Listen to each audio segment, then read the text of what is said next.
माँ तू सबसे प्यारी है, माँ तू जग में न्यारी है। माँ तू सबसे प्यारी है, माँ तू जग में न्यारी है। अपने आंचल में रखना, अपने आंचल में रखना। हमें वरदानों से भरना। माँ तू सबसे प्यारी है, माँ तू जग में न्यारी है। माँ तू सबसे प्यारी है, माँ तू जग में न्यारी है। Mr. Rajan Samuel, a great missionary in Hindi heartland, first class with distinction.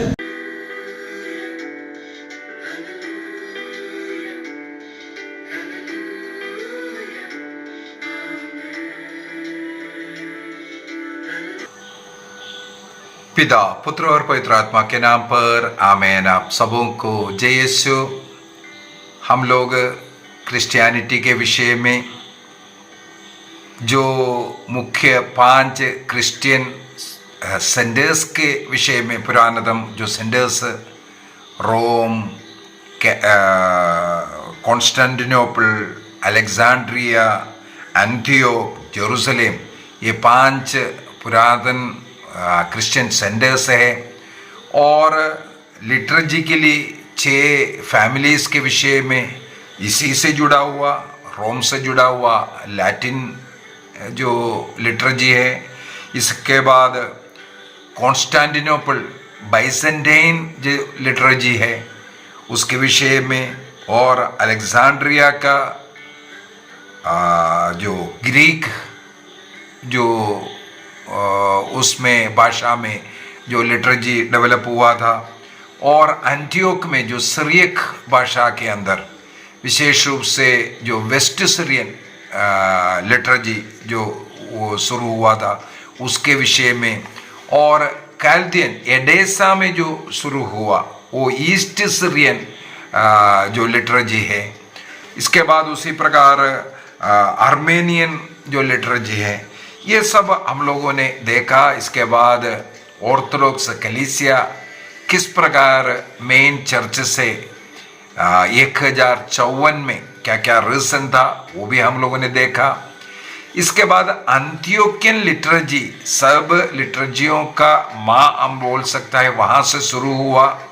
पेंटेकोस्त के बाद ईसा मसीह के प्रेरणा के अनुसार प्रभु का भाई याकूब के द्वारा सबसे पहले इस लिटर्जी का रचना करना, और स्तेफानुस के मृत्यु के बाद यरूशलेम छोड़कर के सब लोग भिन्न भिन्न देशों में गए। उनमें से मुख्यतः अंत्योक में एक अच्छा क्रिश्चियन सेंटर डेवलप होकर के आया। वहाँ पर इस सीरियक भाषा में लिखने वाला उन प्रार्थनाओं को, उन लिटर्जी को ग्रीक भाषा में ट्रांसलेट करना, और वहाँ से अन्य जगहों पर भी इसका प्रभाव पड़ना, ये सब हम लोगों ने बीती क्लासों में सुना। आज फिर से जो अंत्योकियन राइट में, अंत्योकियन जो राइट है, विशेषकर जो हमारे देश में Malankara Catholic, Malankara Syrian Catholic जो कहते हैं, वो जो चर्च, उसका लिटर्जी के अंदर अनेकों साइंस, कई काम, ये सब प्रार्थना के साथ हम लोगों को मिलता है। हम लोग उस रीति में जो मिस्सा बलिदान चलता है उसका विश्लेषण करने के पूर्व में, उसको सीखने के पूर्व में, उसका भी हम लोगों ने सीखा 4 भागों में। क्यों 4 भागों में है? पाप के कारण ईश्वर से अलग होने वाले को पछताव कर प्रभु में लौटने का, और पाप के कारण हम लोगों ने क्या क्या नष्ट किया था। कल के क्लास के अंदर हम लोगों ने ये भी मनन चिंतन किया, ईश्वर का जो हमें जो मिला हुआ जो राजत्व को हमने नष्ट किया, नबी था उसको नष्ट किया, हम पुरोहित था उसको हमने नष्ट किया, और ईश्वर का पुत्र पुत्रियां था उसको हमने नष्ट किया था पाप के कारण, और क्रिस्त ने अपना बलि के द्वारा हम लोगों को ये चारों जो हमने पाप के कारण नष्ट किया, पाप मुक्ति दे करके हमें ईश्वर का पुत्र बना रहा है, राजा बना रहा है, नबी बना रहा है, पुरोहित बना रहा है। ये इसको हम लोग मनाते हैं पवित्र मिस्सा बलिदान के अंदर। उसका एक एक पार्ट को मैंने बोल करके दिया था। इसके बाद मैंने बोला उड़ाव पुत्र का चित्र भी उसके अंदर आता है। इसहाक का ग्रंथ का अध्याय 6 में इसहाक का जो दर्शन, ईश्वरीय दर्शन, वो भी हम लोगों को पवित्र मिस्सा में देखने के लिए मिलता है। इस प्रकार अनेकों बातें हम लोगों को इस अंत्योक्यन लिटर्जी के अंदर से देखने के लिए मिलता है। और आज अंत्योक्यन राइट के अंदर अनेकों चिन्ह, अनेकों ऐसे ऐसे काम करते हैं। जैसे हाथ जोड़ने का कुछ मतलब है, हाथों को उठाने का कुछ मतलब है, और दंडवत करने का कुछ मतलब है, इस प्रकार खड़े होकर के प्रार्थना करने का कुछ मतलब है। ये सब क्या क्या चिन्ह हैं, क्यों ऐसा करते हैं, ये सब थोड़ा सा समझना सीखना, और उसके अनुसार हमारे विश्वासी जीवन में हम लोग आगे भी बढ़ सकता है। जैसे खड़े होकर के प्रार्थना कर रहा है, इसका एक अर्थ है प्रभु का पुनरुत्थान का अनुभव करते हुए, पुनरुत्थान को दर्शाने के लिए खड़े होकर के हाथ जोड़ने का मतलब है वो सर्वशक्तिमान ईश्वर, उनके सामने हम कुछ नहीं, हम अपने को विनम्र करते हुए उनकी आराधना करके लिए, उनकी स्तुति करने के लिए, उन्हें धन्यवाद देने के लिए हाथ हम लोग जोड़ता है। हाथ को उठाने का मतलब है तो ही सब कुछ है, हम अपने को पूर्ण रूप से समर्पित कर रहा है, ये सब बोलने के लिए। कुटना टेकना पश्चाताप का एक प्रतीक है। दंडवत करना ईश्वर की आराधना करने के लिए हमें मालूम है प्रकाशना ग्रंथ के अंदर वयोवृद्ध और स्वर्गदूत सब मिलकर के प्रभु का दंडवत करते हुए आराधना करता है। ये सब अनेकों ऐसा चिन्ह जनरली हमें मालूम पड़ता है। अभी अंत्योक्यन राइट में अगर जाएंगे, वहां जो चर्च का निर्माण तक एक चिन्ह है, कुछ नियम है उसमें।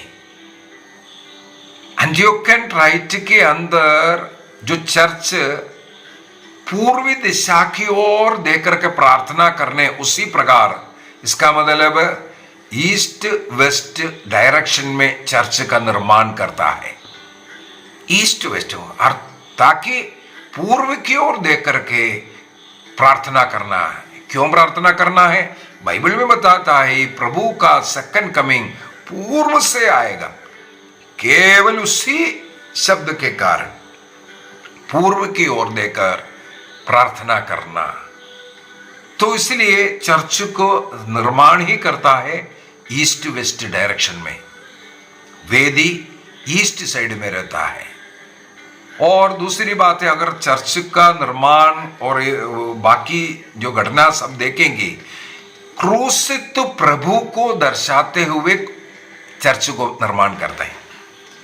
क्रूसित प्रभु को मन में रख करके, क्रूस में लटकने वाला जो प्रभु, अगर मान लो क्रूस में लेटा हुआ है, उस प्रभु का जो पश्चिम साइड में, वेस्ट साइड में जो मेन डोर जो होता है, उसके दो बगल में दो छोटे डोर्स भी रहता है। मेन डोर के बगल में दो छोटे डोर, ये प्रभु का पैरों का चिन्ह बताया जाता है।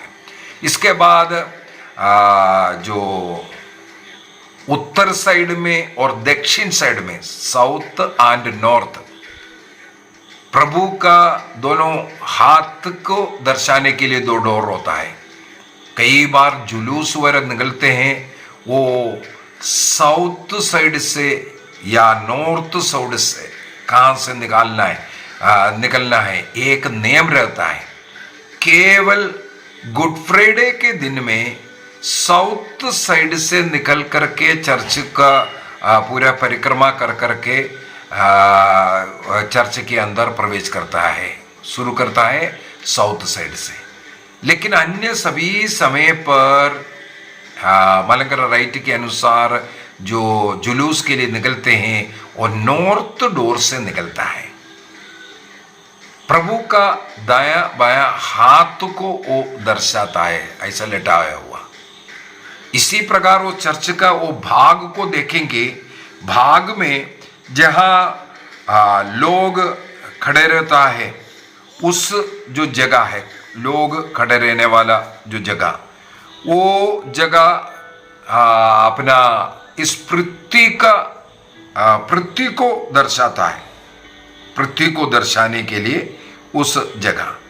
इसके बाद जहाँ वेदी है, वो परम पवित्र जो जगह है, उस जगह में वेदी है, उसको परम पवित्र जगह है, लेकिन उसको एक कर्टन डाल करके, पर्दा डाल करके हमेशा ढक करके रखता है। मिसा के समय पर, प्रार्थना के समय पर उसको खोला जाता है, अन्यथा उस जगह हमेशा बंद रखा जाता है। तो इस प्रकार चर्च का जो निर्माण में ही पूर्व पश्चिम को डायरेक्शन रखना, कितना डोर्स होना चाहिए, उस डोर्स का क्या मतलब है, और ये सब बताया जाता है। जो वॉल्टर को प्रभु यीशु मसीह का क्रूस का प्रतीक भी माना जाता है, और साथ ही साथ सिंहासन माना जाता है, प्रभु का कब्र माना जाता है। इसलिए उसको चुंबन करना, उसके सामने पुरोहित द्वारा दंडवत करना, ये सब कार्य बड़े भक्ति के साथ करते हैं। और वो जो क्रूसित प्रभु का, मैंने बोला चर्च का वो जो वेदी, वो भाग को प्रभु का सिर का जगह कहते हैं। और आपको देखने के लिए मिलेगा, जैसे सुरो मलंगरा जो सीरियन चर्च है, उस चर्च में जो बाइबल का पाठ जो पुरोहित पढ़ता है, पुरोहित पढ़ने का मतलब है ईसा मसीह का जो बातचीत, उसको वेदी के सामने रखते हैं। बाइबल पढ़ने वाला पीठ को, टेबल को वेदी के सामने ला करके, इसका मतलब वो वहां मुंह की जगह पर, मुंह से प्रभु बोल रहा है, इसको दर्शाने के लिए वो सेंटर में वहां पर लाकर रखते हैं। लैटिनी चर्च के बारे में हमें मालूम है, आम वो जो है साइड में रखा जाता है, लेकिन अंत्योकियन रीति में उसको कहां पढ़ना चाहिए? वेदी के सामने सेंटर में रखना है, जहां मुंह का जगह। और पर्दा जो है खोलने के पहले, जैसे मिस्सा वगैरह में नियम ये भी है, वेदी में 12+1, मतलब 1 माने मोमबत्ती जो है सेंटर में, क्रूस एक सेंटर में रखा, उसके सामने एक मेन बत्ती रखता है, मोमबत्ती रखता है, और साइडों में 12 दोनों साइड में 6 का 12 मोमबत्ती रखता है। ईसा मसीह को और 12 प्रेरितों को दर्शाता है। इस प्रकार अनेकों चिन्ह हमें मिलेगा। और पवित्र मिस्सा शुरू करने के पूर्व में, इतवार का मिस्सा है तो उनके नियम के अनुसार जो शनिवार शाम को जो इवनिंग प्रेयर, जो संध्या प्रार्थना, वहां से इतवार का प्रोग्राम शुरू होता है। इतवार शुरू होता है शनिवार शाम 6 बजे से। तो शनिवार का जो संध्या प्रार्थना वहां से शुरू होता है। इसके बाद मॉर्निंग प्रेयर होता है मिस्सा के पूर्व में। ये जो जितने भी कैनोनिकल हावर्स, जो 7 टाइम पर जो प्रार्थना है उसके अनुसार, इसका मतलब मिस्सा बलिदान के पूर्व में ये कैनोनिकल हावर्स को या डिवाइन ऑफिस वो प्रार्थना करना वहाँ नियम है। इसके बाद ही मिस्सा में प्रवेश कर सकता है। अगली बात है ये जो कर्टन का, मैंने कल के क्लास में भी बोला, पवित्र मिस्सा को, इस कर्टन को, पर्दा को कब खोलता है, कब बंद करता है, इसके अनुसार हम लोग अच्छी तरह समझ सकता है। ईसा मसीह के पूरे जीवन को समझने के लिए इस पर्दे के चिन्ह के द्वारा 3 बार मिस्सा के दौर टाइम पर यह पर्दा बंद करता है। ये कुछ हम लोगों को दर्शाता है। सबसे पहली बात है, फर्स्ट टाइम जो बंद होता है मिस्सा के प्रारंभिक जो कार्य करने के लिए, और एक क्लास लेकर के जो मिस्सा के एक भाग को भी मैं समझा करके दूंगा, ताकि क्रिस्त का जीवन पवित्र मिस्सा से कितना जुड़ा हुआ है ये बताने के लिए। तो प्रारंभिक प्रार्थना के समय पर वो जो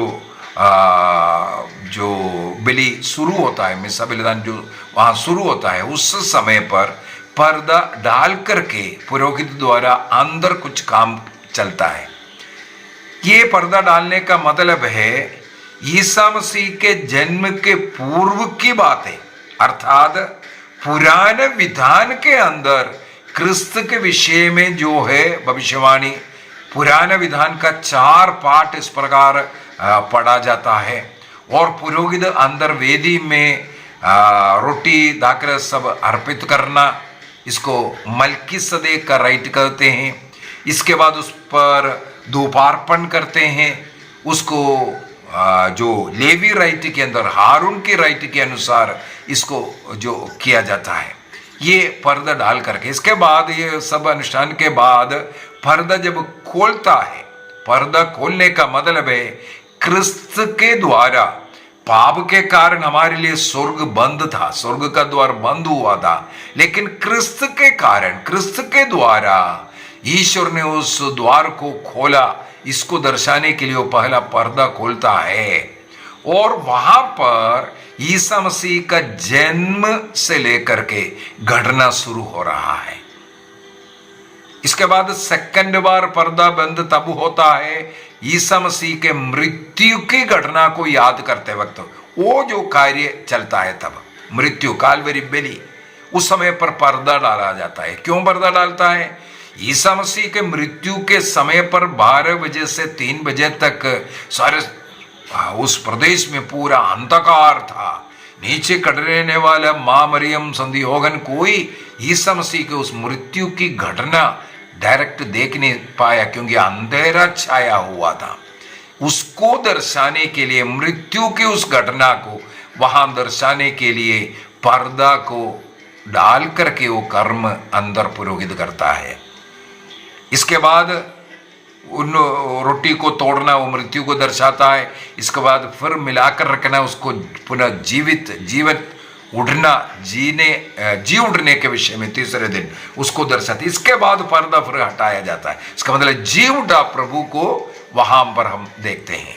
जी उठने के बाद जो कार्य था उसको, इसके बाद संतों के साथ हम लोग मध्यस्थ प्रार्थना ये सब करने के बाद फिर से तीसरी बार फिर से बंद होता है। इसका मतलब है सेकंड कमिंग, अर्थात इस संसार का अंत हो रहा है, इसको दर्शाने के लिए। इसके बाद पर्दा खोल करके ईसा मसीह का सेकंड कमिंग को फिर दर्शाता है। इस प्रकार ईसा मसीह के विषय में पुराने विधान में क्या लिखा, वहां से लेकर के ईसा मसीह के सेकंड कमिंग तक का घटनाओं को इस मिस्सा बलिदान के द्वारा वहां पर दर्शाता है, प्रार्थना करता है, अर्पित करता है, याद करता है, उसमें हम लोग भाग लेता है। तो ये 3 बार पर्दा हटाने का है। तो ये पर्दा जो है जो पवित्र, सबसे पवित्र जगह जो वेदी के आसपास का, उसको सिरियक भाषा में मदबहा कहते हैं। वो स्वर्ग का प्रतीक है। वहां को आम जनता जहां खड़े रहते हैं, वो इस धरती भूमि के लिए सिरियक भाषा में उसको हाइकला कहते हैं। हाइकला, जहां आम जनता खड़े रहता है, उस जगह इनके बीच में यह पर्दा डाल करके बंद करना, अलग किया हुआ। इसके बाद जैसे मैंने बोला ईसा मसीह लेटा हुआ है, सर अगर वेदी का वो जगह है, गले का भाग उसको अगर हम देखेंगे, पुरोहित जो लिटर्जिकल जो प्रेयस्वर जो होता है, डिवाइन लिटर्जी जो प्रेयस होता है, उसके लिए जहां खड़े रहता है वो हाइकल है। जहां आम जनता जो लोग खड़े रहे, उसके आगे एक सीढ़ी ऊपर एक प्रेयर टेबल डाला हुआ मिलेगा, पर्दे के पहले वहां पर होता है। वो गले का जगह माना जाता है ईसा मसीह का। वहां खड़े होकर के जो वेदी सेवक और पुरोहितगण सब मिल करके जितने भी लिटर्जिकल जो प्रार्थना हैं, और उसी प्रकार जो अन्य साक्रमेंट्स वगैरह, चाहे शादी हो चाहे बपतिस्मा हो, उसका सब मुख्य प्रार्थनाएं जो करने वाला जगह वही है। वहां पर आगे बढ़ते हैं। हम लोगों को अंत्योकियन मिस्सा के अंदर ये मिलेगा, स्टार्टिंग से लेकर के अंत तक जो तूरिबल चलाता हुआ, तूरिबल मतलब इंसेंस जो डाल करके जो दुबारपण जो चलता है, वो तूरिबल मिस्सा के स्टार्टिंग से लेकर के अंत तक इसका इस्तेमाल किया जाता है। हमें मालूम है लेवी पुरोहितों का एक मुख्य काम ही यही था।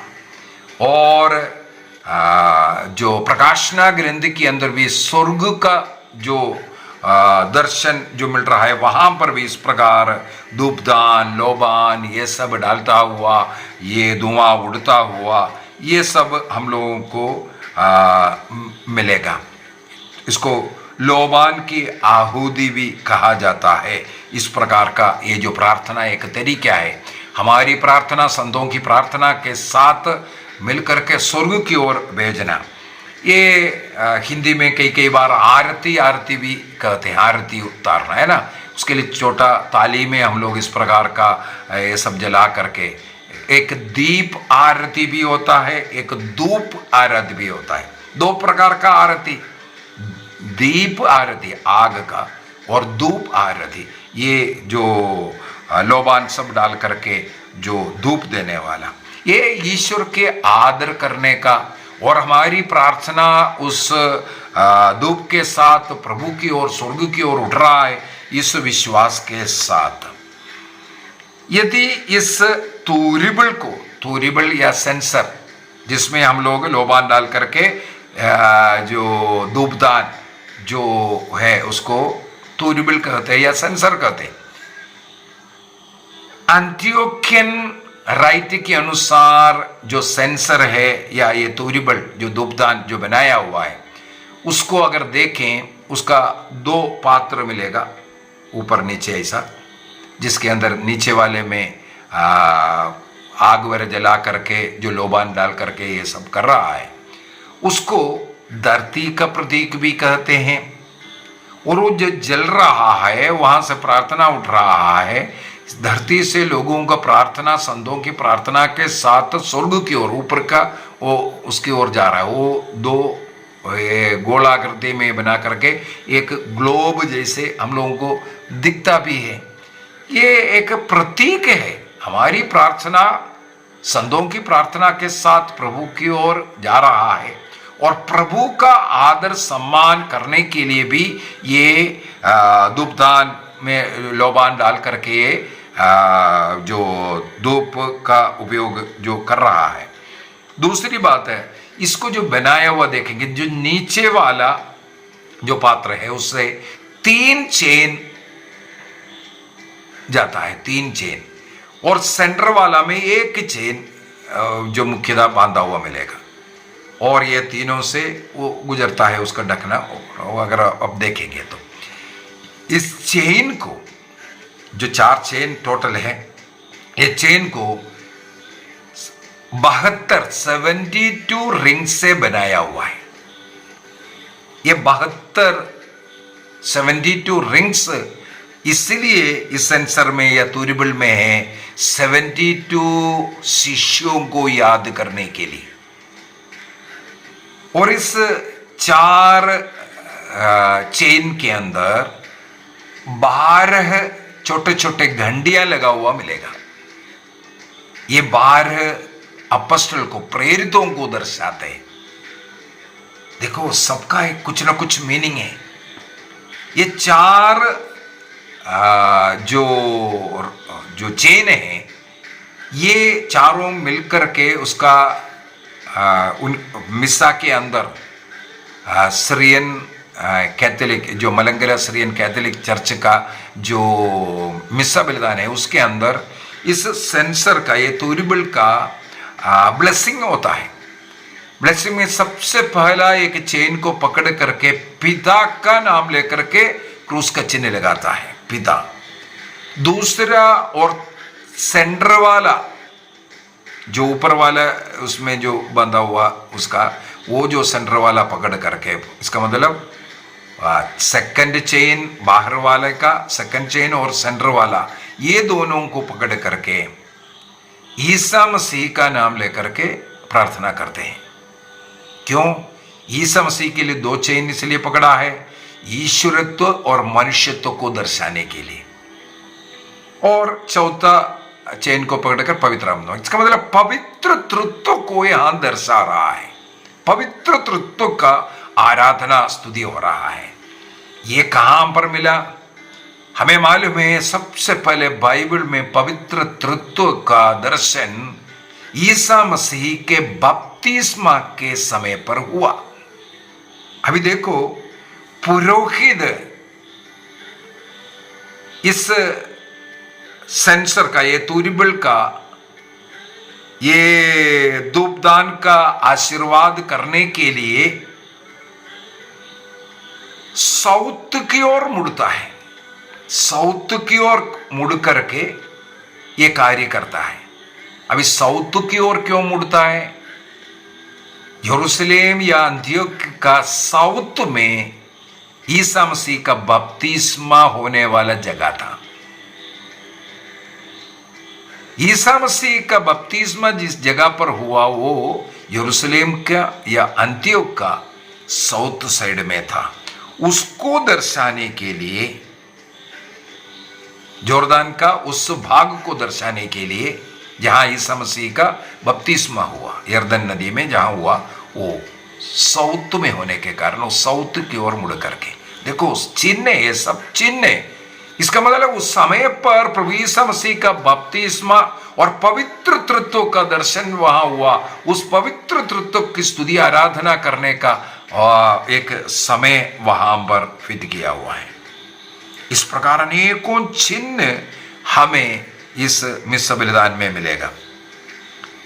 हाँ, ये जो चर्च बनाने के समय पर बपतिस्मा का जो पोंड, बैप्टिस्मल पोंड जो बनाता है, एंटियोकियन राइट के अंदर ये भी एक नियम है, जहां साउथ साइड का जो दरवाजा है उसके पास में, आसपास में ही, इसका मतलब साउथ साइड में ही उस पोंड को भी लगाता है। क्या कारण है? जोरदान यरूशलेम के साउथ में होने के कारण उस स्थान में इस बपतिस्मा का पोंड भी लगाते हैं।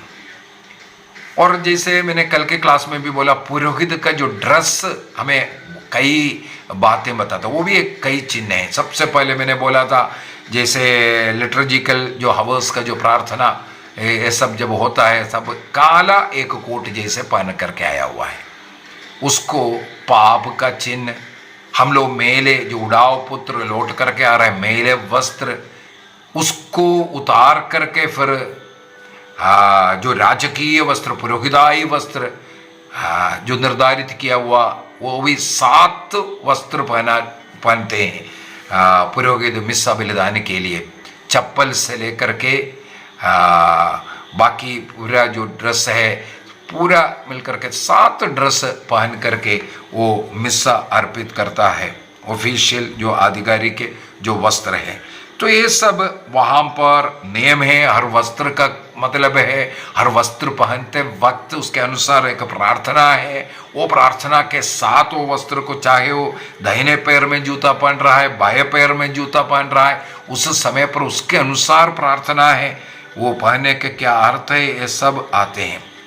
पुरोहित के साथ वेदी सेवक वगैरह जो है उनके लिए निर्धारित कपड़ा, वेदी सेवक स्वर्गदूत का जो स्थान पर वहाँ कार्य करता है। एक और खासियत मैं बोल करके देता हूँ अभी, एक और खासियत कल के क्लास में भी मैंने बोला था, जो मिस्सा में उपयोग करने वाला जो रोटी है उसमें वेस्टर्न जो चर्च का, लैटिनी चर्च का जो रोटी है उसको, जिसको हम होस्ट कहते हैं, होस्ट। लेकिन एंटियोकियन चर्च के अंदर जो ब्रेड इस्तेमाल करता है उसको हमीरा कहते हैं, उसको होस्ट नहीं कहते हैं, उसको हमीरा कहते हैं। होस्ट का मतलब क्या है? होस्टिंग करना, अपने को समर्पित करना, देना। क्रिस्त हमारे लिए भोजन बन करके अपना शरीर रक्त में दिया, इसको दर्शाने के लिए उसको, उस रोटी को हम होस्ट कहते हैं। क्रिस्त स्वयं उस मिसा का होस्टिंग कर रहा है और वो स्वयं हमें रोटी बन करके, हमें भोजन बन करके दे रहा है, इसलिए उसको होस्ट कहते हैं। दूसरी बात, लैटिनी चर्च के अनुसार ईसा मसीह ने जैसे पास्का भोज में बेखमीर रोटी का इस्तेमाल किया था, लैटिनी चर्च वही बेखमीर रोटी को उपयोग करता है। ईसा मसीह ने जिस प्रकार का रोटी इस्तेमाल किया, उसी प्रकार का रोटी का इस्तेमाल लैटिनी चर्च में करते हैं। लेकिन जैसे मैंने पहले भी बोल करके दिया है, पूर्वी कलीसिया में, ईस्टर्न कलीसिया में खमीरी रोटी को इस्तेमाल करता है। तो सबसे पहले हमीरा खमीरी रोटी है, हमीरा खमीरी रोटी है, और इस हमीरा में एक बड़ा क्रॉस का चिन्ह और उसके चारों तरफ 12 छोटे क्रॉस का चिन्ह मिलेगा। जैसे बलि अर्पण के समय पर ईसा मसीह के जो मृत्यु को मैंने बोला पर्दा डाल करके उस घटना को पुरोहित अंदर करते हैं, उस समय पर रोटी को तोड़ने के बाद दाकर प्रभु का रक्त के द्वारा इन क्रूसों में उसको स्पर्श करता है, जैसे लगाते हैं जो मारता है, उसी प्रकार उसको करना और उसके अनुसार प्रार्थना भी है। इसका मतलब हमीरा को एक विशेष रूप से अंत्योकियन राइट में बनाता है। वो इसलिए खमीरी रोटी बनाता है। मैंने बोला है खमीर के कारण वो फूलता है। फूलना प्रभु का जीव उठने को दर्शाता है। इसका मतलब वो मिस्सा बलिदान में जीव उठने वाला प्रभु को दर्शाने के लिए खमीरी रोटी को इस्तेमाल करते हैं, उसको हमीरा कहते हैं। बैसेंटेन चर्च के अंदर ग्रीक भाषा में उसको प्रोस्पोरा कहते हैं। प्रोस्पोरा, थोड़ा रोटी में फर्क है लेकिन दोनों खमीरी रोटी ही होता है। तो प्रोस्पोरा का मतलब ऑफरिंग, समर्पण करना। जैसे होस्ट का मतलब है प्रभु स्वयं अपने शरीर को जो हम अतिथियों को हम उनके उस भोज में पहुंचा हुए, वो स्वयं अपने को अर्पित कर रहा है। इस अर्थ को निकालने के लिए ये सब करते हैं। सब राइटों में अपने अपने तरीके से इस होस्ट को बनाता है, कुछ नियम है उस नियम के अनुसार। लेकिन अंत्योकियन राइट के अंदर, सीरो मलंगर चर्च के अंदर उस रोटी का नाम है हमीरा, और उसमें एक बड़ा क्रोस और 12 छोटा क्रोस होना जरूरी है। एक वेल जो है, जैसे रोटी दाकर सब तैयार कर रखा, इसके बाद उसके ऊपर एक वेल डाला जाता है, उसको शोसप्पा कहते हैं। वेल निर्गमन ग्रंथ अध्याय 40 के अंदर, निर्गमन ग्रंथ अध्याय 40 के अंदर ईश्वर के नियम के अनुसार मूसा नबी ने मंजूषा का सब निर्माण किया, जो रखने के लिए बोला वो सब वस्तुएं किया। इसके बाद प्रभु को जो अर्पित कर रहा, उस समय पर अध्याय 40 निर्गमन ग्रंथ एक्सोडस चैप्टर 40 वर्स 34-35 के अंदर हम लोगों को पढ़ने के लिए मिलेगा। तब एक बादल आकर के उसको ढका, बादल आकर के उसको ढका। उसको दर्शाने के लिए ये सोसप्पा से, इस वेल से इसको ढक दिया जाता है। अभी कौन सा सीजन चल रहा है उसके अनुसार उस वेल में जो चिन्ह है उसमें भी फर्क होता है। ये समय समय पर उतना अधिक हम लोगों को जाने की जरूरत नहीं है। लेकिन वो वेल क्यों ढक रहा है, ये निर्गमन ग्रंथ के अंदर जिस प्रकार बादल प्रभु का सानिध्य उसमें आया, इसको दर्शाने के लिए इससे ढका जाता है। इसके बाद यूक्रिस्टिक प्रेयर के समय पर उसको फिर हटाता है, उसका फिर मनाता भी है, इसके बाद उसको हटाता है। उस घटना ईसा मसीह के कब्र से जो पत्थर हटने का दर्शाना, या साथ ही साथ यहूदी लोग, इस्राएली लोग मरुभूमि यात्रा के समय पर हम लोगों को निर्गमन ग्रंथ अध्याय 15 वाक्य 27 में पढ़ने के लिए मिलेगा। उन लोगों को एक जगह जब वो पहुंचा तो 12 झरने, उनका अनुग्रह का, ईश्वर के अनुग्रह आशीष का एक चिन्ह था वो 12 झरने, और वहां पर 70 जो है जो पाम ट्री मिला था, खजूर का वृक्ष मिला करके। ये क्या दर्शाता है?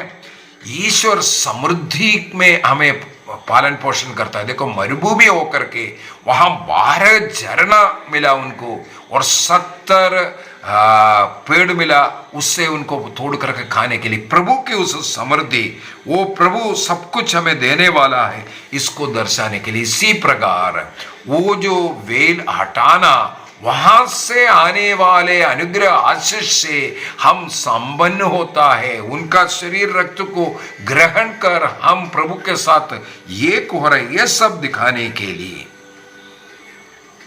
और कुछ बातें हैं, और जो अंत्योकियन राइट का जो लिटर्जी जो चलता है, चाहे वो कैनोनिकल हाउस हो या मिसा बलिदान, इसका सबका कुछ न कुछ मीनिंग है, करने का कुछ नियम है, उसके अनुसार अनुष्ठान करने। जैसे एक दिन में 7 हावर्स, जो कैनोनिकल हावर्स जो होता है, जिसको हम लोग लिटर्जिकल हावर्स या डिवाइन ऑफिस, ये सब जो प्रार्थना जो करता है, 7 समय का शाम को 6 बजे से लेकर के अगले दिन शाम को 6 बजे तक का एक दिन माना जाता है। उसके अनुसार 7 टाइम का प्रार्थना, एक सप्ताह में 7 दिन होता है, और एक वर्ष में 7 सीजन को मनाता है। ईसा मसीह के कंप्लीट जीवन को एक वर्ष में हम लोग जो मनाता है, उसके अंदर 7 सीजन के द्वारा मनाया जाता है। इस प्रकार कई कार्य हम लोगों को अंत्योकियन चर्च के अंदर, कल के क्लास के अंदर अभी हम लोग मिसा बलिदान में शुरू करेंगे। अभी तक मैंने चर्च के अंदर जो क्या सेंसर तूरीबल का क्या मतलब है, वहाँ का पर्दा का क्या मतलब है, और चर्च का निर्माण में क्या क्या देखा जाता है, और प्रीस्टों का ड्रेस का क्या है, और वहाँ इस्तेमाल करने वाला रोटी का क्या महत्व है, उसका क्या अर्थ है, ये सब साइंस और एक्शंस, हाथ जोड़ने का, घुटने टेकने का, दंडवत करने के, ये सब का मतलब क्या है। और बहुत ही संगीत के साथ, गीतों के साथ स्वर्गीय आराधना में जैसे भाग लेता है, इसी प्रकार का मिसा बलिदान अंत्योकियन जो राइट में सीरो मलंकरा जो कैथोलिक चर्च के अंदर जो मिसा है, उसके अंदर हम लोगों को देखने के लिए मिलता है। आप लोग भी कोशिश करना, यदि आप अभी तक सीरो मलंकरा चर्च नहीं देखा, अभी नॉर्थ इंडिया में अनेकों जगहों पर है, हिंदी इंग्लिश में भी चलता है, हिंदी में भी चलते, पहले केवल मलयालम में होता था, लेकिन आजकल हिंदी और इंग्लिश में भी वहाँ पर चलता है। तो इसका देख करके वो अनुभव कर सकता है। सब जैसे मैं लैटिन चर्च में 40 वर्ष लैटिन चर्च में ही था, और मेरा जन्म वर जो हुआ है ये सीरो मलंकरा चर्च में था, लेकिन बीच में और 4 वर्ष मेरे पढ़ाई के समय पर मेरा फर्स्ट होली कम्युनियन, ये सब तो सीरो मलबार चर्च में हुआ। तो तीनों के साथ मेरा अच्छा संबंध है, इसलिए मुझे तीनों मिसा बहुत अच्छा लगता है, क्योंकि उनका अर्थ में समझ रहा हूँ, उसके थियोलॉजी क्या है, ईश्वर शास्त्र क्या है, ये सब समझेंगे तो हम लोग पूर्ण रूप से मिसा वो राइट ये राइट देखने की जरूरत नहीं। कैथोलिक चर्च का जो मिसा बलिदान, क्रिस्तु को मनाना, क्रिस्तु को ग्रहण करना, हर एक में है। अपने अपने लिटरेचर, अपने अपने कल्चर के अनुसार जो राइट्स में थोड़ा फर्क, ये जो 24 जो चर्चेस जो बना हुआ है। तो आज हम लोगों ने कोशिश किया कुछ साइंस एक्शंस उसके विषय में समझाने के लिए। कल हम लोग मिसा बलिदान का कुछ भाग के विषय में, उसका क्या अर्थ है, क्यों ऐसा है, ये सब हम लोग सीखते हुए जाएंगे। इसके साथ ये जो टीचिंग मैं समाप्त करूंगा कल के क्लास के साथ। प्रभु हम सबों को आशीष दे। पिता, पुत्र और पवित्र आत्मा के नाम पर आमीन। आप सबों को जय यीशु।